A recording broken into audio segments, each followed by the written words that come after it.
Our staff is going through a study with a pastor in America. We're doing it by video, and we're just listening to him talk about life and ministry and church. And in the middle of one of his sessions a couple of weeks ago, he talked about the things that inhibit revival and the things that are catalysts for revival. And he made a statement, and I'd never heard anybody put it down like this.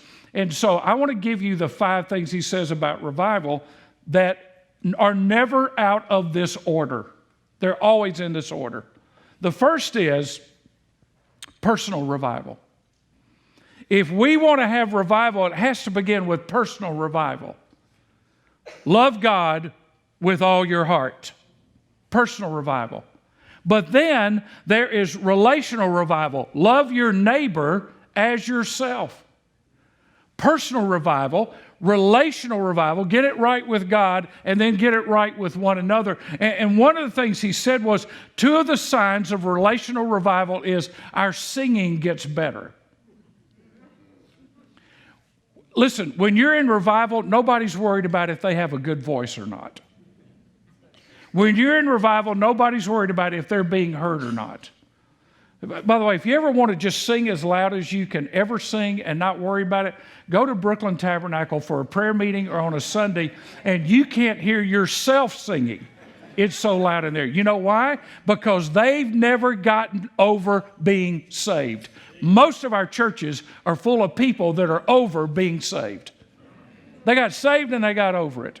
Relational revival. The singing gets better and people want to hang around more. They want to fellowship with one another. They want to spend time with one another because it's the family, it's the body life. Harmony comes out of harmony. When we're in harmony with God, we want to be in harmony with one another. Number 3, missional revival. We begin to discover the purposes of God, why He put the church on this planet. 4 is structural renewal and revival.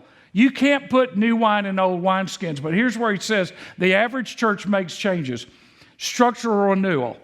They will start there and not go to personal renewal and relational renewal and missional renewal. They'll start with structural renewal. We often try in our churches for structural revival. Let's change the system. Let's do it at a different time. Let's start with a prayer instead of a song. Let's start with a song instead of a prayer. Let's not do the doxology this week. And we're doing all the things that have nothing to do with real personal and corporate revival. And then there's cultural revival or cultural renewal. Now, when you've gone through the first 4, you've got revival. When you get to the cultural renewal, you've got awakening. Because what's driving the culture today is entertainment, sports, and music. What ought to be driving the culture today is the church. The church ought to be swinging the culture, not the culture swinging the church. And us compromising to try to make the world feel more comfortable. And so when the church is revived, an awakening explodes. But here's our problem. We are like Samson. We are asleep in the lap of compromise. And our hair has been cut. And our power is gone. But we think we can just turn a switch on and at any moment go out and defeat the devil. And the devil is laughing at us. That our inability to understand that you can't lay in the lap of Delilah and stand up and fight with the sword of the Lord.